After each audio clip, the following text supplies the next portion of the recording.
আসসালামু আলাইকুম রহমতুল্লাহ। আজকে আমরা এসএসসি সাধারণ গণিতের 11.1 এর আজকে আমরা 13 নম্বর অঙ্কটি করব। তো এর আগে আমরা 12 পর্যন্ত সবগুলো অঙ্ক করে ফেলেছি। তোমরা যারা সেগুলো দেখো নাই দেখে নিতে পারো, আর যারা ইতিমধ্যে দেখেছো তাদেরকে অসংখ্য ধন্যবাদ। আমাদের চ্যানেলে ম্যাথের সবগুলো চ্যাপ্টারই আলাদা আলাদা প্লেলিস্ট ক্রিয়েট করা আছে। তোমাদের যখন যে চ্যাপ্টারটা দরকার তোমরা প্লেলিস্টে গিয়ে সেটা দেখে নিতে পারো। তো চলো শুরু করা যাক। দেখো আজকে যে ম্যাটার দেয়া আছে বলছে যে এইটা সমান এটা হলে, অর্থাৎ A square plus B square by B square plus C square equal to A plus B whole square by B plus C whole square হলে দেখাও যে এ বি সি ক্রমিক সমানুপাতিক। ওকে, এটা আমাদেরকে দেখাইতে বলছে। তো এটা দেখানোর আগে আমাদের ক্রমিক সমানুপাতিক কি জিনিস এই জিনিসটা দেখা লাগে। আমরা সমানুপাতিক বা সমানুপাতিক এই জিনিসটা কিন্তু বুঝি, আমরা এটা বুঝি। এখন ক্রমিক সমানুপাতিকটা কি, এবং ক্রমিক সমানুপাতিক বোঝাতে হলে আমাদের 4টা পদের দরকার হয়, কিন্তু এখানে দেওয়া আছে 3টা। যেমন ধরো যদি দেয়া থাকতো এক্সাম্পল হিসেবে যে এ বি সি এবং ডি, এই 4টা হচ্ছে ক্রমিক সমানুপাতিক, তাহলে আমরা এটাকে এইভাবে লিখতাম A is to B equal to C is to D. এটা হচ্ছে ক্রমিক সমানুপাতিক। কিন্তু যখন আমাদেরকে এরকম 3টা দেয়া আছে, দেখো এখানে কিন্তু 3টা রাশি দেয়া আছে এ বি সি। ওকে, তাহলে আমাদের লিখতে হবে A is to B equal to B is to C, অর্থাৎ মাঝখানে যেটা থাকবে সেটা আমরা 2টা অনুপাতের মধ্যেই থাকবে, প্রথম অনুপাতের শেষের পদ এবং দ্বিতীয় অনুপাতের প্রথম পদ। এটাকে কিন্তু চাইলে এভাবে লেখা যায়। আমরা জানি অনুপাতকে এভাবে লেখা যায় A by B equal two, এটাকে লেখা যাবে বি বাই সি, এটা লেখা যায়। বা এখান থেকে দেখো আর গুণন করলে এই বি আর এই বি গুণ করলে হবে বি স্কোয়ার ইকুয়াল টু হবে এসি। তার মানে আমরা যদি কোথাও এরকমটা পাই, আসলে এই যে এরকমটাও যদি পাই B square equal to AC, তাহলে এটা প্রমাণ হয়ে যাবে যে ক্রমিক সমানুপাতিক। তাহলে আমরা বলতে পারবো যে এবিসি ক্রমিক সমানুপাতিক। ওকে, কারণ এই যে ক্রমিক সমানুপাতে আছে এই লাইনটা থেকেই কিন্তু এটা বানানো যায়, সুতরাং এটা থেকে আবার এটা বানানো যাবে। সো এই যে লাইনগুলো আছে, এই মাঝখানের লাইন এইটা বা এটা যে কোনো একটাই যদি আমরা নিতে পারি, সেটাই কিন্তু ক্রমিক সমানুপাতিক হয়ে গেল, মানে দেখানো হয়ে গেল। তো আমরা শুরু করি। এখন যেটা দেয়া আছে, এটা আমাদের দেয়া আছে, এটা থেকে আমরা এটা বানাইতে হবে। ওকে, তাহলে আমরা কাজ করি, আমরা লিখে নেই যে দেয়া আছে। তো দেয়া আছে বলে আমি এই লাইনটাকেই আসলে এখান থেকেই শুরু করতে চাই। দেয়া আছে, তো আমি এই লাইন থেকে শুরু করলাম, ফলে আমার একটা লাইন কমে গেল। ওকে, তো এখান থেকে আমরা একটা কাজ করব। কি কাজ করব?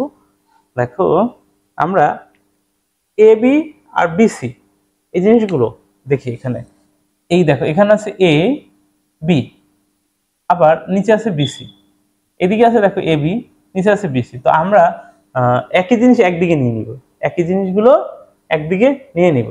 তাহলে কি করতে হবে? এই যে এ বিটা আছে, এই এ বিটা আমরা এখানে নিয়ে নিব। ঠিক আছে, এই এ বিটা আমরা এখানে নিয়ে নিব। আর এই যে BC B plus C whole স্কোয়ারটা আছে, এটাকে আমরা এখানে নিব। বুঝে গেছে? এই জিনিসটা আমরা করব, এবং এটার নাম হচ্ছে একান্তকরণ করে। ওকে, এটার নাম হচ্ছে একান্তকরণ। তাহলে আমরা লিখি। আচ্ছা, তাহলে দেখো উপরে B plus C whole square গেল, আর নিচে যেটা আছে সেটা থাকবে B square plus C square থাকবে ইকুয়াল টু, এখানে উপরের অংশ ঠিক থাকবে, অর্থাৎ এ প্লাস বি হোল স্কোয়ারটা থাকবে, কিন্তু এই বি প্লাস সি এর জায়গায় চলে আসবে এ স্কোয়ার প্লাস বি স্কোয়ার। ওকে, এ স্কোয়ার প্লাস বি স্কোয়ার। আচ্ছা, মার্কারটাতে একটু কালি শেষ হয়ে গেছে, তাহলে এখানে আমরা লিখবো হচ্ছে A square plus B square. Okay, আর এখানে B square plus C square. এখন দেখো এটা কি করলাম, আমরা বলতে হবে যে একান্তকরণ করে এই কথাটা এখানে লিখে দিতে হবে। ওকে, এখন তুমি দেখো একই জিনিস বি প্লাস সি এই পাশে আছে, আর এ প্লাস বি এই পাশটা আছে। এখন আমরা দেখো উপরে দুই পাশে কিন্তু সূত্র হয়। দেখো এই উপরের অংশটাকে a plus B whole square সূত্র লিখতে পারি।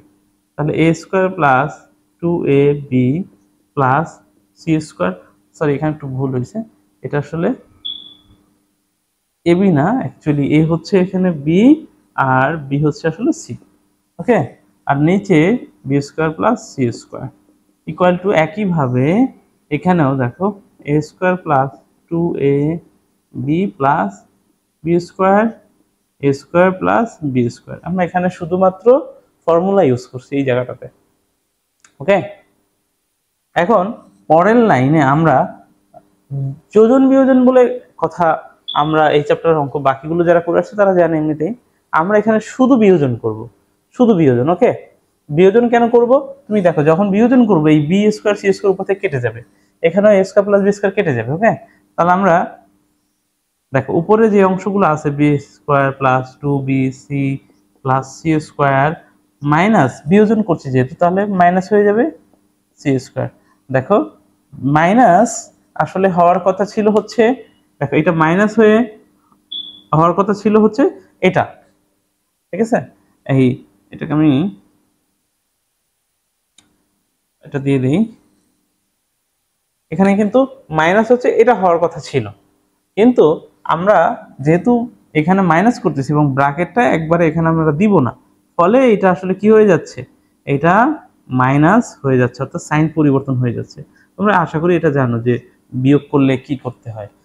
আর নিচের যে অংশটা আছে B square plus C square এটা থাকবে। একইভাবে এই পাশে ডান পাশে A square plus 2ab plus B square minus এইটা, তার মানে এ স্কয়ার প্লাস ছিল কিন্তু আগে মাইনাস থাকার কারণে মাইনাস হয়ে যাবে এবং এখানে বি স্কয়ার হবে, নিচে এ স্কয়ার প্লাস স্কয়ার।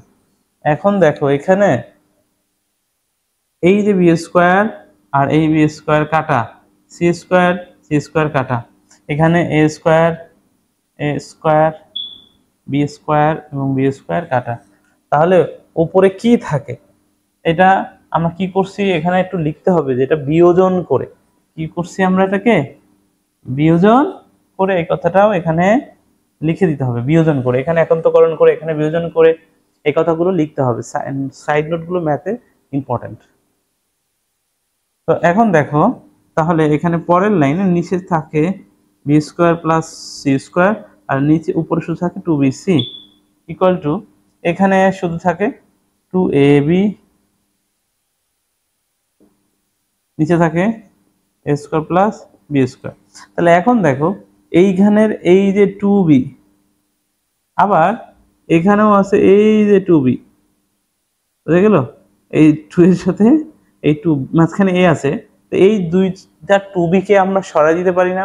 কিভাবে সরাই দিতে পারি, আমরা বলবো উভয় পক্ষে 2b দ্বারা ভাগ করে, 1/2b দ্বারা, সরি 1/2b দ্বারা, যেরকম 1/2b দ্বারা গুণ করে এটা লিখতে পারি, অথবা 2b দ্বারা ভাগ করে যে কোনো একটা লিখতে পারি।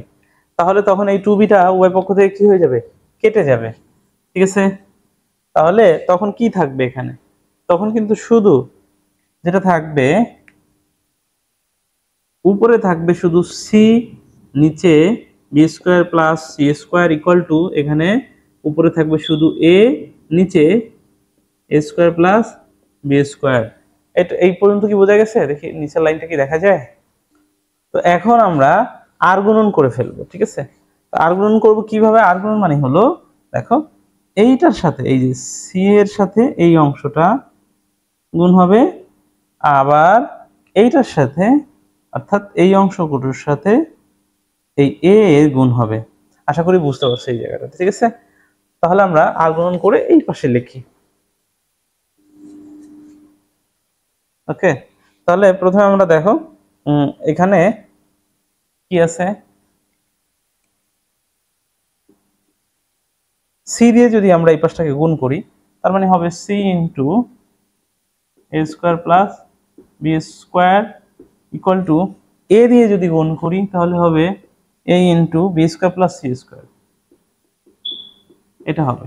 আমরা একবারে গুণ করে দিতে পারতাম, আমি একটু শর্ট করলাম, মানে একটু বড় করলাম বোঝানোর জন্য, এক লাইন বাড়ায় করলাম। ওকে, এটা দিয়ে গুণ করলে কি হবে, A square C plus B square C okay, equal to এখানে কি হবে A B square plus A C square. Okay, এইখান থেকে আমরা যেটা করব সব এই যে রাইট সাইডে যেগুলো আছে সব লেফট সাইডে নিয়ে আসবো। ওকে, তাহলে কি হবে সাইন চেঞ্জ হয়ে যাবে।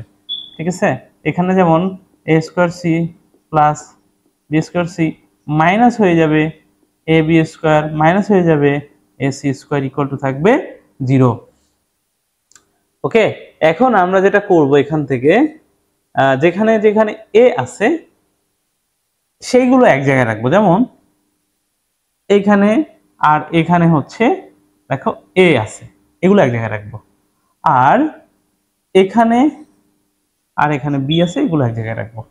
ওকে, তাহলে আমরা লিখি। আচ্ছা, এখান থেকে একটু দাগ দিয়ে দিই। তাহলে A square C minus A C square, তারপরে কি আছে এটা মাইনাস এ বি স্কোয়ার, বাকি রইল plus B square C equal to 0। এখন দেখো এখান থেকে এইটার মধ্যেও এসি আছে, এটার মধ্যেও আছে, তাহলে এসি কমন নিলে এখানে থাকবে এ, এখানে মাইনাস সি, এখান থেকে মাইনাস বি স্কোয়ার কমন যাবে, থাকবে এ। এখন প্লাস ছিল, এখানে প্লাস ছিল, বাট এই যে আমরা ব্র্যাকেট নিচ্ছি, ব্র্যাকেটে আমরা কমন যে নিচ্ছি সেখানে কিন্তু মাইনাস সাইন কমন নেওয়া হয়েছে। ঠিক আছে, সুতরাং এইটা প্লাস থাকবে না, মাইনাস সি হয়ে যাবে ইকুয়াল টু 0। বা এখান থেকে আমরা দেখো দুইটা অংশেই কিন্তু এখন আসলে খুব ইজি জিনিস, এ মাইনাস সি এখানে আসলে কমন যায়, তাহলে এ মাইনাস সি আর এখানে থাকবে AC minus B square equal to 0। আমরা একটু আগে যে দেখছিলাম ক্রমিক সমানুপাতিক কখন হবে তার যে শর্ত ছিল, সেখানে আমরা দেখছিলাম B square equal to AC যদি পাওয়া যায় সেখানে আমরা ক্রমিক সমানুপাতি বলতে পারি।